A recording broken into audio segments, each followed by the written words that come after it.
Boa noite, amadas. Boa noite. Boa noite, povo de Deus. Vai entrando, vai convidando aí as irmãs. Boa noite. Hoje nós estamos aqui mais uma vez a pedido da pastora Ana Paula para estar aí ministrando a palavra com vocês neste momento.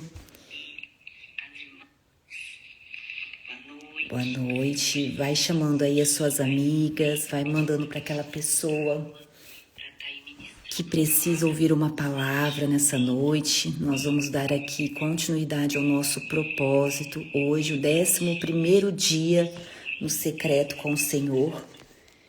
Hoje a Aninha não vai poder estar com a gente, mas nós estaremos aqui dando continuidade no nosso propósito, no nosso secreto com Deus. Eu e a Mavi vamos estar aqui com vocês e a Mavi vai trazer uma palavra para o coração de cada uma de vocês. Então pega aí o aviãozinho, vai convidando aquela irmã que sempre está participando com a gente, mande nos grupos de intercessão, em nome de Jesus. Mavi, se você já estiver pronta aqui, você me fala para mim te chamar. Eu tô meio perdida aqui, gente, vocês tenham paciência, é tudo novo. Eu nem sei como é que a gente faz para chamar, mas a gente vai aprender agora. Vamos aprender juntas em nome de Jesus. Vai mandando aí a live, vai convidando todo mundo. Boa noite, Bel. Boa noite, meninas. Sejam todas muito bem-vindas. Vocês devem estar se perguntando aí, cadê a Aninha? Aonde está a Aninha? A Aninha hoje não vai conseguir participar. Vamos ver como é que a gente faz aqui. Achei.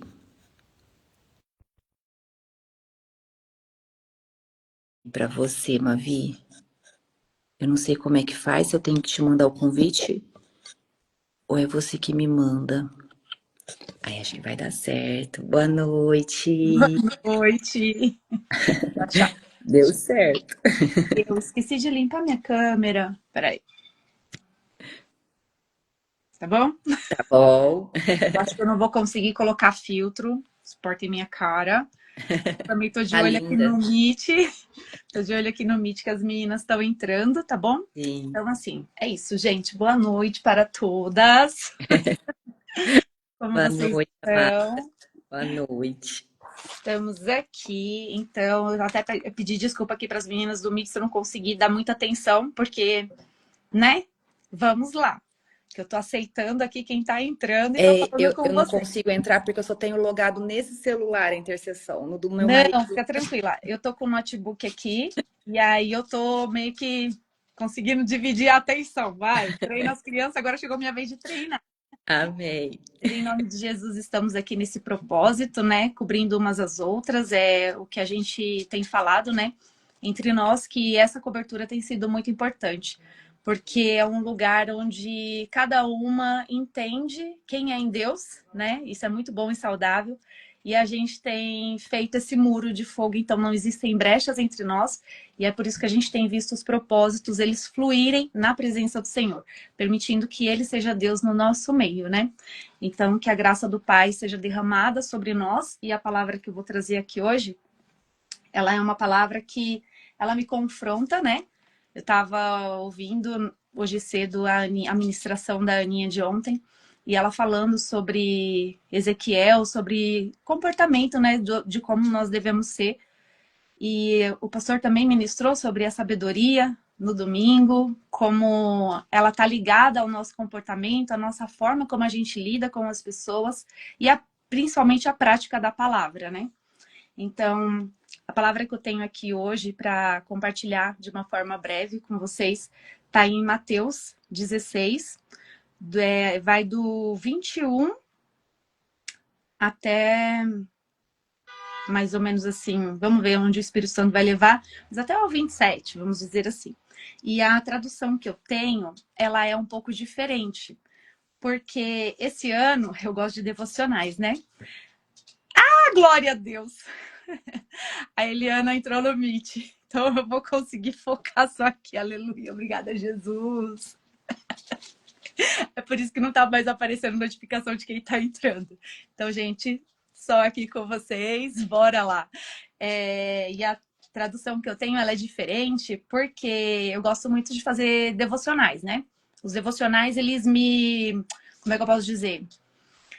Não é que eles me treinam, mas assim, eles me mostram que, tipo assim, precisa ser feito todos os dias. Vamos dizer assim, é uma forma que eu tenho de firmar aquele compromisso de estar na leitura da palavra todos os dias, né?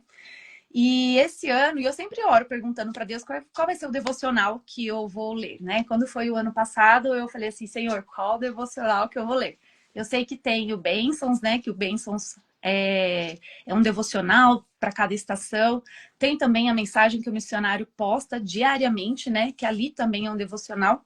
Mas fora esses, eu faço outros. E aí o Espírito Santo falou assim, nenhum. Eu falei, nenhum? Eu falei, como assim? Você vai ler a Bíblia? Eu falei, ah, tá, que legal.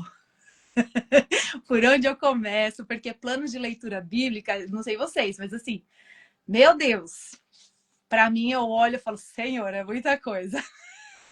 E aí ele falou assim, não, você vai ler numa linguagem que você nunca leu e você vai ler a minha palavra diariamente. Aí eu falei, tá bom. A Bíblia 365 dias, né? Eu já li, porque é uma leitura tem da NTLH, tem da NVT, que eu já li, então eu já tinha lido algumas. Eu falei, qual que eu nunca li? Aí eu fui pesquisar, eu falei, eu nunca tinha lido a Bíblia a mensagem, né? Com uma tradução à mensagem. E aí eu peguei essa Bíblia, que é a Bíblia Todo Dia, e tem a tradução da mensagem. Então, a palavra que eu vou ler nessa tradução, porque foi de um dos devocionais que eu fiz, né? E era a leitura do dia, tá bom? Então ela tá um pouco diferente, então não estranhe. Leia na Bíblia de vocês e façam disso um estudo. Pegar várias traduções aí para vocês irem entendendo melhor, tá bom? Então, Mateus 16, no 21, o título que tá aqui na minha tradução é assim: Quem está no comando? Isso para mim já foi tipo um pá!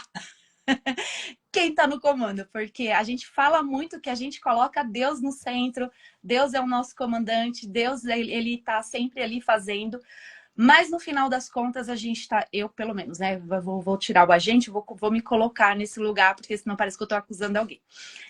Eu tô sempre buscando fazer do meu jeito, fazer da minha forma, e eu tô ali, né? E aí eu lembro de uma vez que eu fui em uma das vigílias e vieram orar, né, no JQV, e aí vieram orar e falaram que Jesus estava no barco e tudo mais, tal. E começar, eu falei assim, tá. Aí eu fiquei até um pouco brava com isso, que eu falei assim, poxa, se Jesus está no barco, por que ele não se levanta para fazer alguma coisa, né? Por que ele está vendo a tempestade ao meu redor e ele não faz algo, né? E Jesus, aí eu comecei a meditar sobre isso.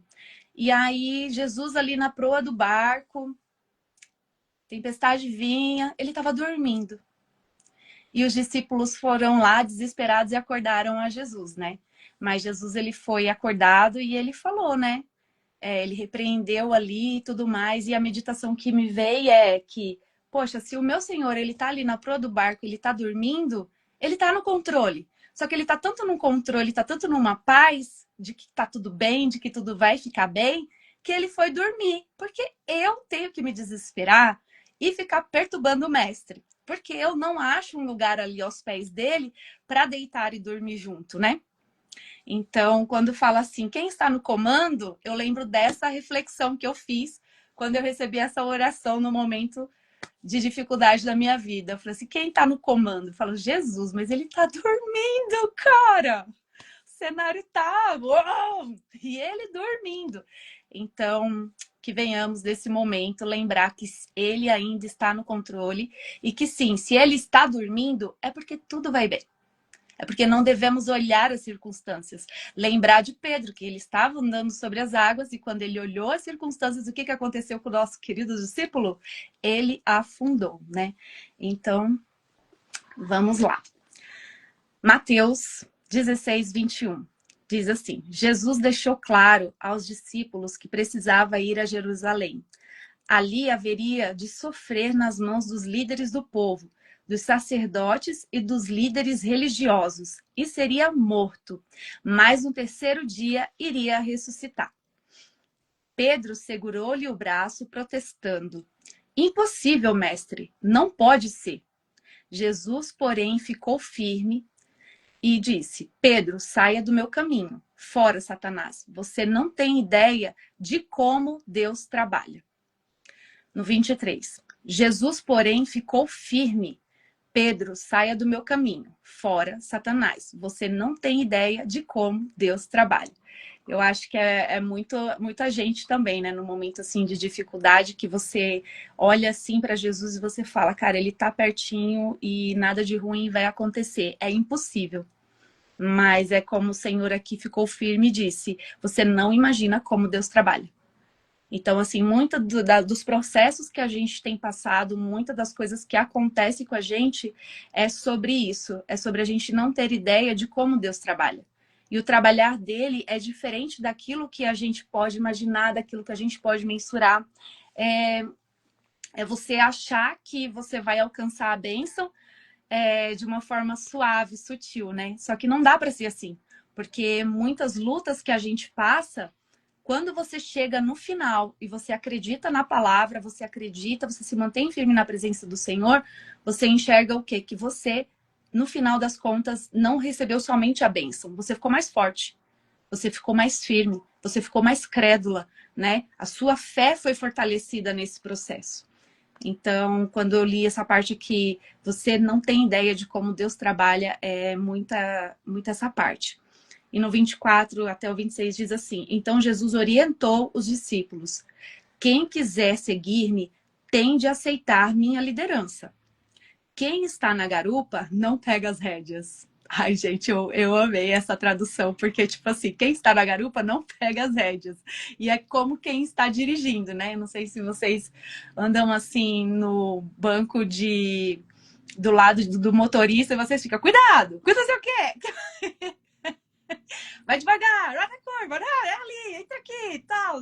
Dá um certo desespero, né? Eu falo isso porque o meu filho, né? Os meus filhos adolescentes, eles estão dirigindo, então você fica assim no banco do passageiro, você fica, meu Deus, vai devagar, que não sei o quê, dá vontade de pegar, né? Eu falo, aí uma vez eu falei assim, Senhor, aí o Senhor falou assim, mas ele sabe o que tá fazendo, assim como eu, e muitas vezes você também faz isso comigo. Eu falo assim que educação de filhos é ótimo, né? Porque a gente acha que tá educando, é Deus que tá nos educando através da vida deles.